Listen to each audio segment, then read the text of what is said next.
Hello. 6 years తర్వాత ఒక satisfactory Sankranti అండి నాకు. అంటే లాస్ట్ ఇయర్ కూడా చాలా పెద్ద హిట్, కానీ అనుకున్నంత సాటిస్ఫాక్షన్ లేదు డిస్ట్రిబ్యూటర్ సైడ్ నుంచి కానీ వీటి నుంచి కానీ. కొంచెం 100% ఒక సాటిస్ఫాక్షన్ ఉంటుంది కదా సినిమా హిట్ అయితే. లాస్ట్ ఇయర్ చాలా మంచి సినిమా తీసాము, చాలా టెక్నికల్గా స్ట్రాంగ్ సినిమా తీసాం, కానీ అంత సాటిస్ఫాక్షన్ లేదు. ఈసారి మాత్రం ఆఫ్టర్ 2020 అలవై కుటుంబం అంత సాటిస్ఫాక్టరీ సంక్రాంతి నాకు. దానికి ఇలాంటి సంక్రాంతి మళ్ళీ ఇచ్చినందుకు ఆడియన్స్కి ఐఎమ్ రియలీ గ్రేట్ఫుల్ అండి. ఆడియన్స్తో పాటు ఈసారి ఏంటో ప్రతిసారి నన్ను బాగా ప్రేమగా చూస్తున్న నా మీడియా కూడా ఈ సినిమా నాకు ఆడాలి అని చాలా గట్టిగా కోరుకున్నారు అందరూ. దానికి మీడియా కూడా చాలా థ్యాంక్స్ అండి. ఆ మీడియా అంతా ఒక్కొక్క స్టేజ్లో లాస్ట్ 6 monthsలో 2 సినిమాలు సరిగ్గా పర్ఫామ్ చేయనప్పుడు తర్వాత నుంచి ఇప్పుడు ప్రొడ్యూసర్ సర్కిల్లో కూడా ఇప్పుడు మా ఫ్రెండ్స్ కిల్లార్ సతీష్ గారు కానీ, సుప్రియ గారు కానీ, స్వప్నక్క కానీ, వెంకట్ బోయినపల్లి గారు, ఇలా మేము రెగ్యులర్గా తిరిగే వాళ్ళంతా, బాపీ బాయ్ అందరూ కూడా ఖచ్చితంగా నాకు ఈ సినిమా ఆడాలని అదే ఫీల్డ్లో కాంపిటేటివ్ ఫీల్డ్లో ఉన్నా కూడా చాలా గట్టిగా అనుకున్నారు అందరు ఈ సినిమా ఆడాలి ఖచ్చితంగా మాకని. సో వీళ్ళందరూ బ్లెస్సింగ్స్తోనే యాక్చువల్లీ ఇంత హెవీ కాంపిటీషన్లో వచ్చినా విత్ స్టాండ్ అయ్యాం గట్టిగా. తర్వాత ఒక 72 hours నుంచి మా ఫ్యాన్ బాయ్స్ అంతా ఒకటే డ్యూటీ చేస్తున్నారు గ్రూపులు, సోషల్ మీడియా అంతా. ఫ్యాన్ బాయ్స్ అంటే మరి నా ఫ్యాన్ బాయ్స్ అలా అనుకోకండి, ఎవరి ఫ్యాన్ బాయ్స్ మీ అందరికి బాగా తెలుసు. సో మా బాయ్స్ అందరికీ చాలా థ్యాంక్స్. అసలు 72 hours నుంచి కంటిన్యూస్గా డ్యూటీ చేస్తున్నారు. ఇంకొక 1 week 10 days ఇలానే సపోర్ట్ చేయండి. పెద్ద రెవెన్యూస్తో ఎండ్ అవ్వాలి. మీకు ఎలాంటి రిటర్న్ గిఫ్ట్ ఇవ్వాలి, ఎంత రేంజ్లో ఇవ్వాలి అనేది నాకు బాగా తెలుసు. త్వరలో అన్నీ అనౌన్స్ చేస్తాము. తర్వాత మా డిస్ట్రిబ్యూటర్లు ఇప్పుడు రాజాసాబ్ లాగా మనశంకర్ వరప్రసాద్ గారు, చిరంజీవి గారు అలాంటి పెద్ద సినిమాలు వస్తున్నా కూడా, శిరీష్ అన్న అయినా, వైజాగ్ వీరనాయుడు గారు అయినా, భాస్కర్ రెడ్డి అని, నెల్లూరు భాస్కర్ రెడ్డి గారు, వెంకట్, కృష్ణా జిల్లా డిస్ట్రిబ్యూటర్స్ కానీ, ఓవర్సీస్లో సంజయ్ కానీ, అందరూ 2 పెద్ద సినిమాలు వస్తున్నా కూడా, నేను ఒక మిడ్ రేంజ్ సినిమాతో వస్తున్నా కూడా స్ట్రాంగ్గా థియేటర్స్ ఆ పెద్ద సినిమాలతో పాటు ఈక్వల్గా హోల్డ్ చేసి నాకు బాగా సపోర్ట్ చేసి నన్ను నమ్మి మిడ్ రేంజ్ సినిమాతో వస్తున్నా కూడా రాయలసీమలో ఇప్పుడు కుమార్ కానీ, శివ కానీ, వరదారెడ్డి కానీ, సురేష్ అని అన్ని చోట్ల స్ట్రాంగ్ థియేటర్స్తో హోల్డ్ చేసి మననే కొంచెం మంచి రెవెన్యూలు కనబడుతున్నాయండి 2 daysలోనే. ఇప్పుడు మా హీరో కానీ, చిన్మయ్ కానీ, హీరోయిన్ అంతా ఎక్సైట్ అయిపోతున్నారు 41 crores గ్రాస్ అని. అదంతా మా డిస్ట్రిబ్యూటర్లు మిడ్ రేంజ్ సినిమాను కూడా అంత గట్టిగా నన్ను నవీని నమ్మి అన్ని థియేటర్స్ హోల్డ్ చేశారు. దానికి చాలా థ్యాంక్స్ అండి డిస్ట్రిబ్యూటర్స్ అందరికీ. సారీ, నేను యాక్చువల్లీ సంక్రాంతికి సినిమా వేసి కొట్టాలనేది ఒక నాకు ఈగో. ఎందుకంటే ప్రతి ప్రొడ్యూసర్కి ముందు సంక్రాంతికి సినిమా పడి హిట్ అవ్వాలి, దానికి డిస్ట్రిబ్యూటర్ కమిషన్ వస్తే అది పెద్ద హిట్ అయితే అది ఒక చిన్న ఈగో సాటిస్ఫాక్షన్ కదా. సో అది మధ్యలో 2 సార్లు మిస్ఫైర్ అయినా ఈసారి దాన్ని 100% లేకపోతే 1000% సాటిస్ఫై చేసిన దానికి నాకు పూర్తిగా సపోర్ట్ చేసిన నవీన్కి వెరీ థ్యాంక్ఫుల్ యాక్చువల్లీ. ఎందుకంటే ఎప్పుడు సినిమా వచ్చి పోవటము, హిట్ అవ్వడం అని ఓకే, కానీ సంక్రాంతి టైంలో వచ్చిన సినిమా ఇప్పుడు ఆడడం అనేది కొంచెము ఈగో ఫ్యాక్టర్ అయిపోతుంది ఎవరికైనా, ప్రొడ్యూసర్కైనా, డైరెక్టర్కైనా, హీరోకైనా అందరికి. ఎందుకంటే సంవత్సరం అంతా అది గుర్తుండదు సంక్రాంతికి వచ్చిన సినిమా అన్నట్టు లెక్కలో.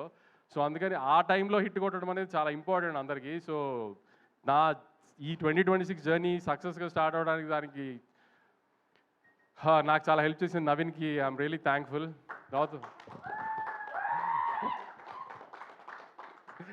తర్వాత మా మీనాక్షి లాస్ట్ ఇయర్ సంక్రాంతికి వస్తున్నాం రిలీజ్ అయింది. దాని తర్వాత నుంచి ఈ సినిమాలో పెట్టినప్పటి నుంచి నవీన్ తన మూడు ప్రకారం ఆన్ అండ్ ఆఫ్లో షూటింగ్ చేస్తాడు. నువ్వు ఏ సినిమా ఒప్పుకోవద్దు, ఎందుకంటే సడన్గా డేట్లు అడిగితే మళ్ళీ ఇబ్బంది అవుతుంది అని ఆపి తని పాపం ఏం సినిమా చేయనివ్వకుండా ఖచ్చితంగా సంక్రాంతికి హిట్ ఇస్తాం, నువ్వు టెన్షన్ పడకు, నువ్వు ఏం సినిమా రిలీజ్ లేదని టెన్షన్ పడకు. నువ్వు నాకు 1 year అంతా రిలీజ్ లేదు, ఇది రిలీజ్ తినేసేది బుర్ర నన్ను వెంకిని. కానీ అలానే ముందు ఈ సినిమాని అదే 12:30 చెప్పాను, అమ్మ తల్లి నీకోసం సినిమా లేకపోతే మా బుర్ర తినేస్తావు, సంవత్సరం అంతా రిలీజ్ లేదు ఇది అది అని. Now you హ్యాపీనో.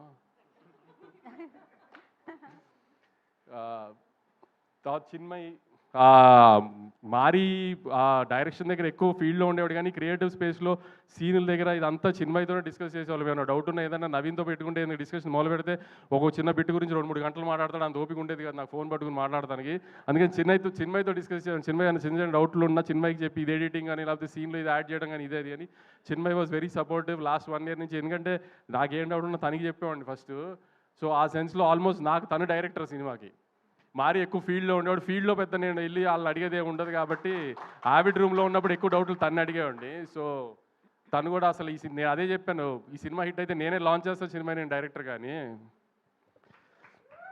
తర్వాత నేను ప్రీ రిలీజ్ ఇంటర్వ్యూలో మన గ్రేడాంధ్రమూర్తి గారికి ఒక ఇంటర్వ్యూ ఇచ్చినప్పుడు నేను చెప్పాను, నేను లాస్ట్ 2 సినిమాలు సరిగ్గా ఆడలేదు కాబట్టి ఈ సినిమా నేను రిస్క్ తీసుకోదలుచుకోలేదు, అందుకే త్రివిక్రమ్ గారిని ముందే ఇన్వాల్వ్ చేసి సినిమా చూపించాను.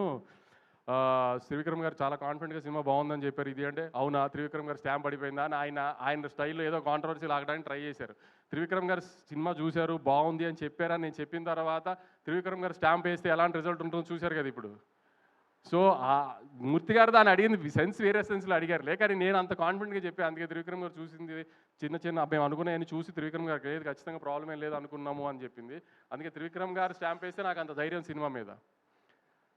ఇదంతా జరిగిన తర్వాత కూడా యాక్చువల్లీ నేను ఆన్ ఫేస్ మాట్లాడేస్తాను కాన్ఫిడెంట్గా ఇది ధైర్యంగా ఏదైనా ఓపెన్ ఎన్ని ఉన్నా కూడా 12th 13th మాత్రం చాలా భయపడ్డాను నేను. ఎందుకంటే ఎప్పుడు 2 బ్యాక్ టు బ్యాక్ ఫెయిల్యూర్స్ చూడలేదు వచ్చిన 10 yearsలో. సో 12th 13th మాత్రం నిజంగా నాకైతే అసలు మనిషిలా లేను. అసలు అంత స్ట్రెస్లో నన్ను అంత స్ట్రెస్లో చూసి మా బాబాయ్ భయపడిపోయారు. అసలు ఏంటి ఎందుకు ఇంత స్ట్రెస్ పడుతుంది, సినిమా హిట్ ఫ్లాప్ ఏమైంది, ఇది కాకపోతే ఇంకోటి దానికంత ఎందుకు అంత అని. కానీ అసలు దాంట్లో మాత్రం మా బాబాయ్ ఆ 2-3 రోజులు నాతోనే నేను ఇష్టం వచ్చినట్టు ధైర్యంగా మాడతాను ఇది అంటారు కదా, వెనకాల ఆయన ఉన్నారనే ధైర్యంగా మాడతాయి ఏమన్నా అయినా ఆయన ఉన్నారో చూసుకుంటారు అని.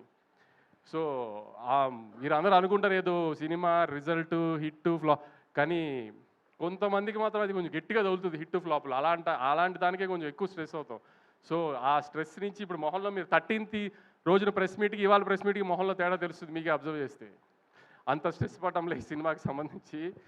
తర్వాత సుధీర్ అని నాకు ఈ ఫీల్డ్లో బాగా హెల్ప్ చేసి ఒక మనిషి ఉన్నాడు. ఏంటి అనేది అంత డీటెయిల్స్ చెప్పలేను కానీ లాస్ట్ 10 years నుంచి నా వెనకాల నుంచి ఉన్నాడు. నేను ఏం చేసినా ఎలా చేసినా నాకు బ్యాక్ ఎండ్ అలా నుంచి ఉన్నాడు, బాగా సపోర్ట్ చేశాడు. అవుట్ ఆఫ్ ది వే వెళ్ళిపోతుంది ప్రతిసారి నాకు. సో అతను కూడా నాకు సక్సెస్కి తను కూడా చాలా ఇంపార్టెంట్, నాకు సక్సెస్ రావడం తనకి కూడా చాలా ఇంపార్టెంట్. అలా అన్ని రకాలుగా తను కూడా నాకు వెనకాల నుంచి ఈ సినిమాకి అంత సపోర్ట్ చేశాడు మొన్న 13th.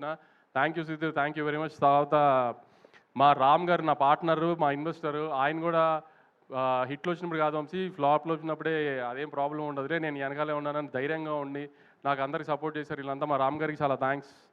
ఇంకేమన్నా మిస్ అయ్యి ఉంటే ఐఎమ్ రియలీ సారీ.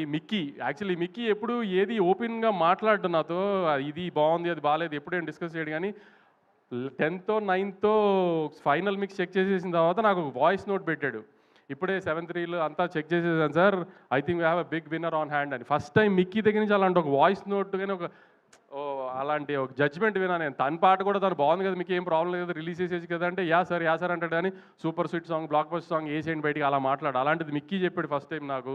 దాని తర్వాత నాకు చమక్ చంద్ర ఈ సీన్లు మాత్రం కొన్ని ఇట్లా పాలిటిక్స్ దగ్గర వాకింగ్ సీన్ కానీ ఇది కానీ I really love them allot.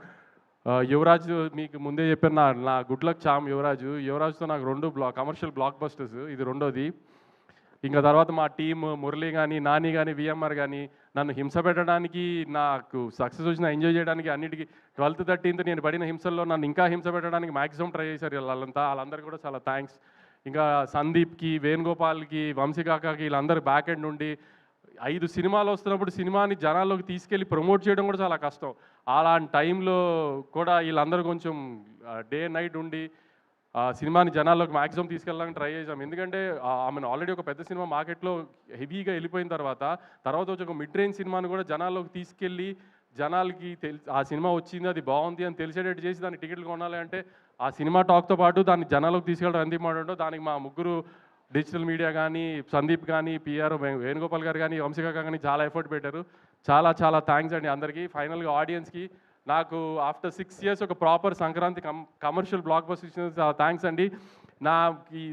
ఈ సపోర్ట్ అంతా ఇలానే ఉంచి నెక్స్ట్ 2 weeks కూడా సినిమా చూసి మంచి లాంగ్ రన్ ఇచ్చి ఇంకా పెద్ద హిట్ చేయాలని కోరుకుంటున్నాను. థ్యాంక్స్ అండి. Thank you so much Vamshi గారు. మీరు ఎప్పుడు ఇలానే మాట్లాడాలని